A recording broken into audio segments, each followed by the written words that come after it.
Good evening, ladies and gentlemen, and welcome to the 8 o'clock main news. In tonight's headlines, His Highness the Emir receives the General Coordinator of the Kuwaiti-British Friendship Committee.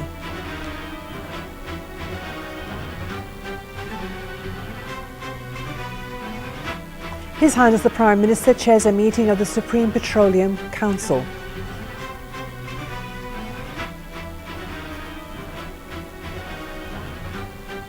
Israel resumes its airstrikes on Gaza as a proposed ceasefire that would have ended 8 days of fighting fails.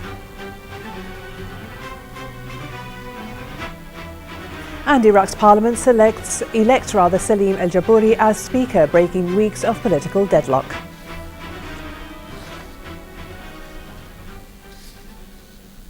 His Highness the Emir, Sheikh Sabah al-Ahmed al-Jaber al-Sabah, received this morning at Sif Palace His Highness Sheikh Nasser al-Mohammed al-Ahmed al-Sabah.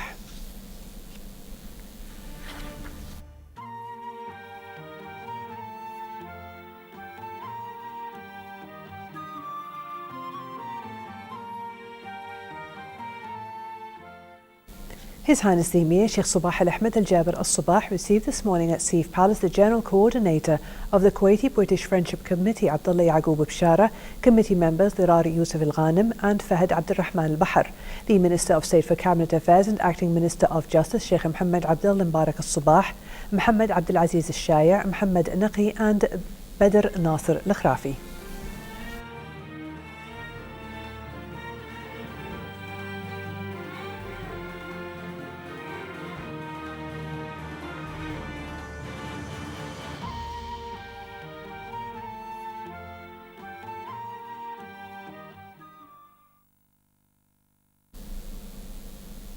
His Highness the Emir, Sheikh Sabah al-Ahmed al-Jaber al-Sabah, received this morning at Sif Palace the Chairperson and Managing Director of Kuwait Airways Corporation, Rasha Abdul Aziz al-Rumi, and the corporation's board members.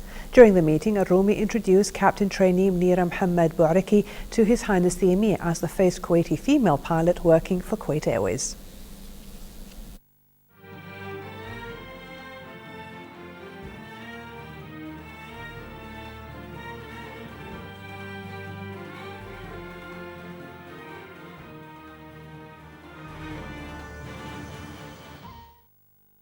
His Highness the Emir, Sheikh Sabah al-Ahmed al-Jaber al-Sabah, received at noon today at Sif Palace the Chairman of the Drag Race Committee of Kuwait Quarter Mile Auto and Motorcycle Club, Sheikh Daij Fahd Salman al-Sabah, and racer Turki al-Dhafiri on the occasion of winning the car racing championship that was recently held in Qatar. His Highness the Crown Prince, Sheikh Nawaf al-Ahmed al-Jaber al-Sabah, received today at Sif Palace His Highness Sheikh Nasser al-Mohammed al-Ahmed al-Sabah.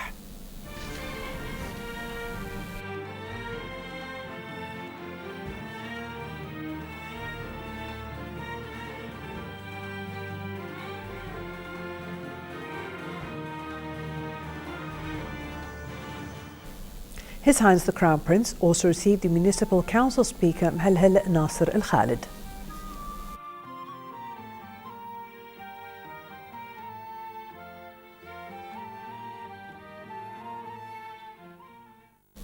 His Highness Sheikh Jabir al-Mbarak al-Hamad al-Sabah, the Prime Minister, chaired the meeting of the Supreme Petroleum Council that was held at Sif Palace today.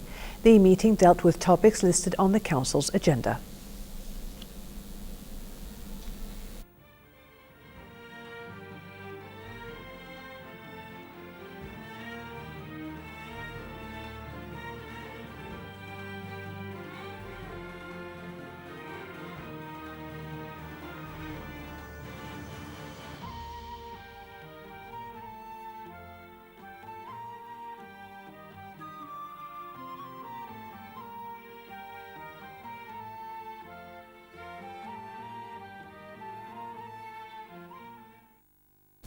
His Highness Sheikh Jabir al-Mbarak al-Hamad al-Sabah, the Prime Minister, received today at Sif Palace the Ambassador of Kyrgyzstan to Kuwait, Yusupbek Sharipov, who conveyed a written message to His Highness from the Prime Minister of Kyrgyzstan, Jumat Obertayev. The message included an official invitation for His Highness the Prime Minister to visit Kyrgyzstan and dealt with ways of boosting bilateral relations between both countries in various fields. The Deputy Premier, Minister of Interior and Acting Minister of Awqaf and Islamic Affairs, Sheikh Mohammed Khalid Al-Hamad Al-Subah, received this morning at his office the Chairman of Kuwait Lawyers Association, Wasmi Khalid Al-Wasmi, and the association's Treasurer, Daeid Ishaq, who extended congratulations to Sheikh Mohammed Khalid on the holy month of Ramadan. Sheikh Mohammed Khalid welcomed his guests and praised the association's role in supporting justice and discussed issues of common concern. For his part, the Chairman Al-Wasmi expressed gratitude and appreciation to Sheikh Mohammed Khalid for his continuous support for the association. Israel's military said today it has resumed airstrikes on the Gaza Strip after Hamas rejected a proposed ceasefire that was approved by Israel's Security Cabinet. Under an Egyptian plan proposed overnight, a 12-hour period of de-escalation was to begin at mid-morning today. Once both sides agreed to halt hostilities, they would negotiate the terms of a longer-term truce. Israel accepted the truce shortly after it was due to take effect. However, Hamas rejected the proposals, saying that Cairo hadn't consulted them. The current hostilities, in which at least 185 Palestinians have been killed, are the third intense flare-up between the two sides in less than 6 years.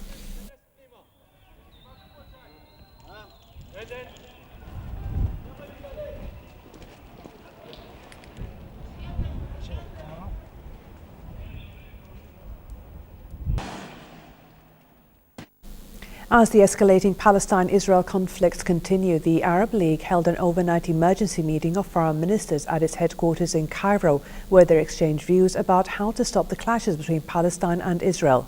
Arab League Secretary General Nabil Al-Arabi said the League will offer the Palestinian people all necessary aid, as the airstrikes conducted by Israel on the Palestinian territories have aggravated the humanitarian crisis in the Gaza Strip.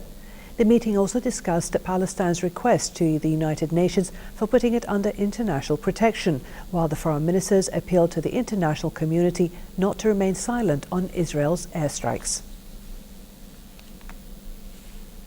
A rally was held at the Kuwait Teachers Society to gather support for the victims of the current Israeli-Palestine crisis. Entitled "We Are All Gaza," they hope to raise awareness of the situation in the Gaza Strip, as well as to show support for Palestinians living both here and in the heart of the violence. Our reporter Badriya Saleh has more. Hundreds of concerned and upset citizens from multiple nationalities united at Kuwait Teachers Society last night to rally support and spread awareness about the victims of the Israeli airstrikes in the Gaza Strip. I hope people will go back home with maybe becoming more aware of the situation in Gaza. I know we have people all the time on the social media these days, but I hope we can the organizers can pass a message to the people to become more aware of the situation in Gaza, to become fully aware that what the people in Gaza are doing is something that is their right to do. They have the right to defend themselves. We are here as a response for the criminals, Israeli criminals against the citizens in Gaza. There's a very bad situation there. My family is there and they are calling all the time, explaining the crimes against the civilians and how they threw the rockets over the heads of Palestinians and destroy homes. That's why we are here. The week-old airstrike conflict has killed hundreds of Palestinians, majority of whom were civilians.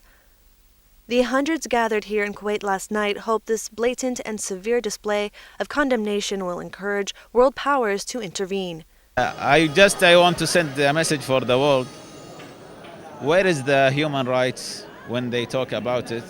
What about the bombs of now more than 700 tons of bombs Israel drop it on Gaza? Where is the human rights? That's it.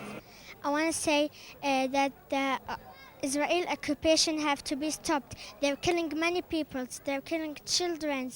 They're killing women. They don't bother who they were killed. They're killing many babies. We have to stop them.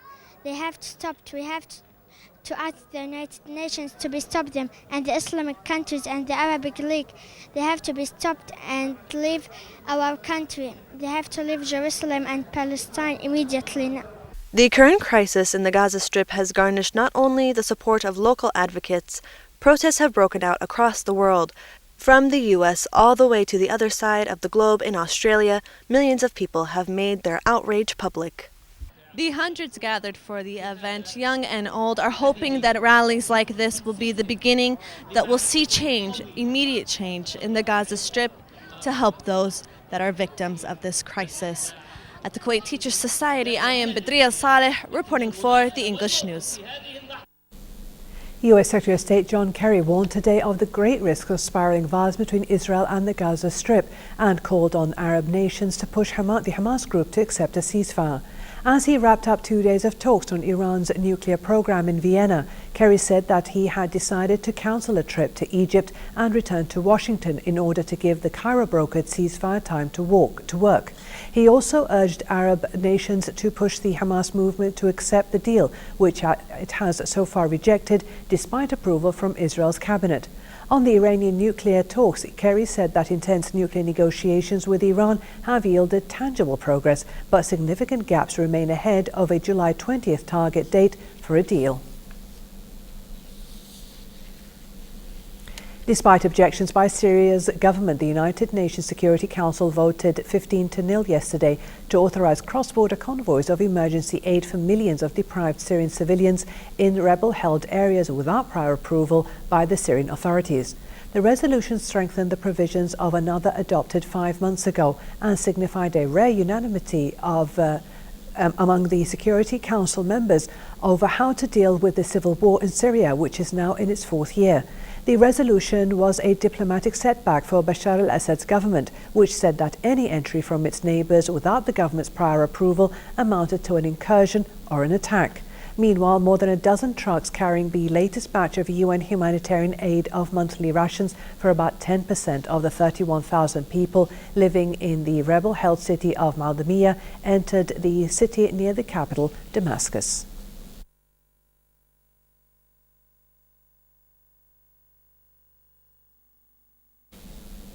Iraqi politicians brokered their deadlock today and elected Salim al-Jabouri as the new Speaker of Parliament, taking the first formal step towards forming a new government that is widely seen as crucial to confronting militants who have overrun much of the country. However, it wasn't clear whether the lawmakers had reached a larger deal that would also include agreement on the most contentious decision, the choice for Prime Minister. After voting behind closed doors, the legislature tallied the results on a whiteboard wheeled into the hall that showed lawmaker al-Jabouri winning with 194 votes in the 328-seat parliament with 60 abstentions.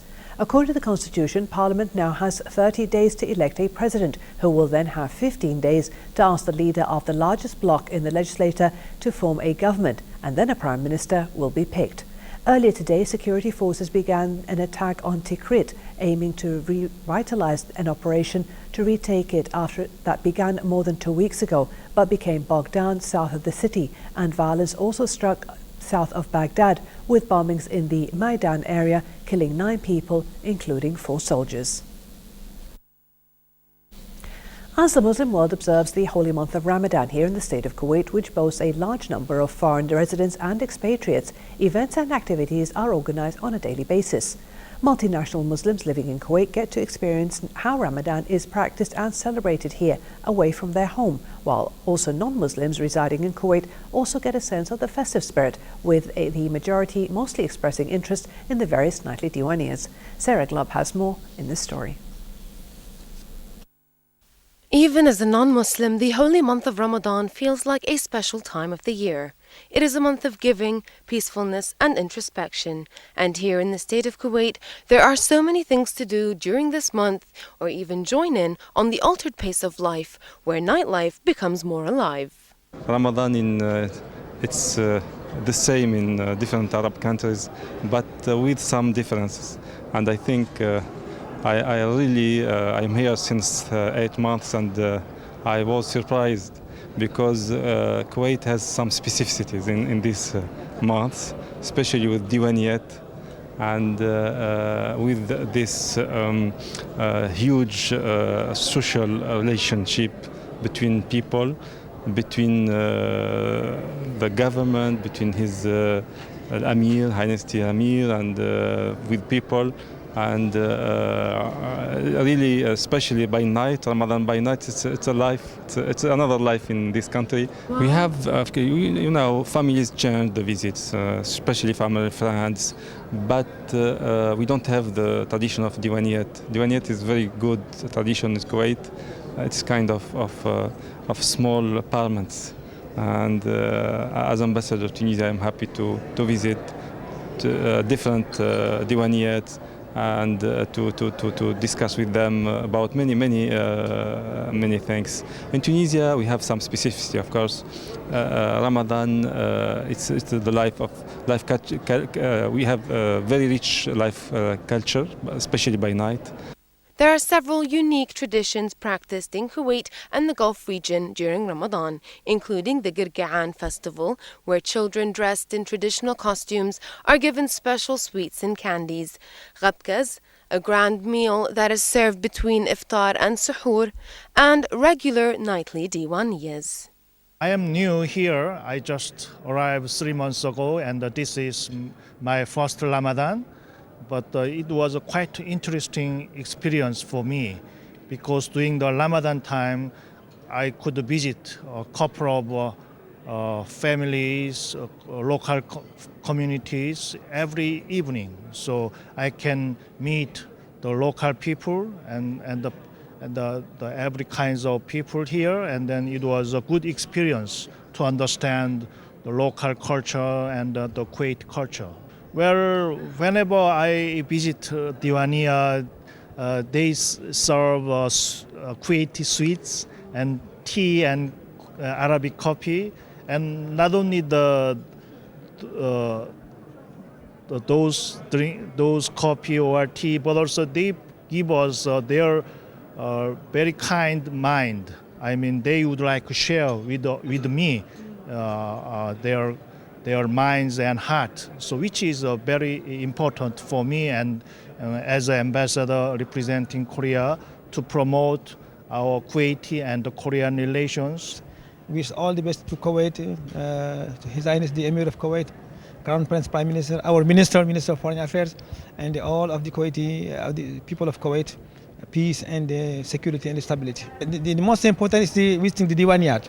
I think it's unique in Kuwait, and we have the opportunity almost every night to make groups to go to visit some Diwania, meet the people, different kind of people, from the Prime Minister until different nationality also, and what we call Gabra, which we are invited from time to time by the Kuwaiti friends. I think it's unique, and I hope that they will continue the same thing.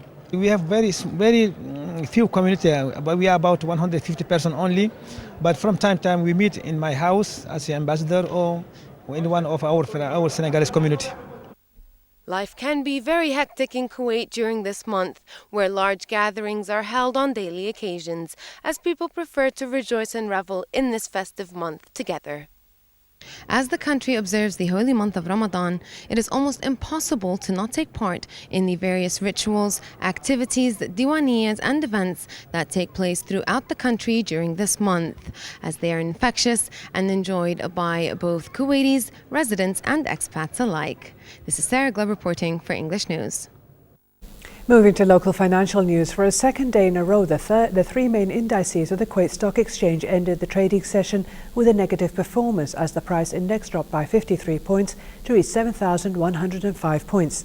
The KSX 15 index also lost 9 points and settled at the level of 1,167 points. The share of the real estate asset management company was the top gainer of the day, while that of a grain holding company was the top decliner. For a chance to see our reports again, please visit our YouTube channel at MOI Kuwait News. And to recap tonight's news, here are the headlines once again. His Highness the Emir receives the General Coordinator of the Kuwaiti-British Friendship Committee.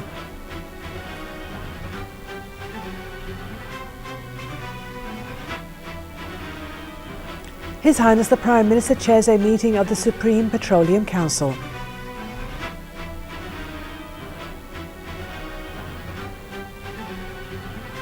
Israel resumes its airstrikes on Gaza as a proposed ceasefire that would have ended 8 days of fighting fails.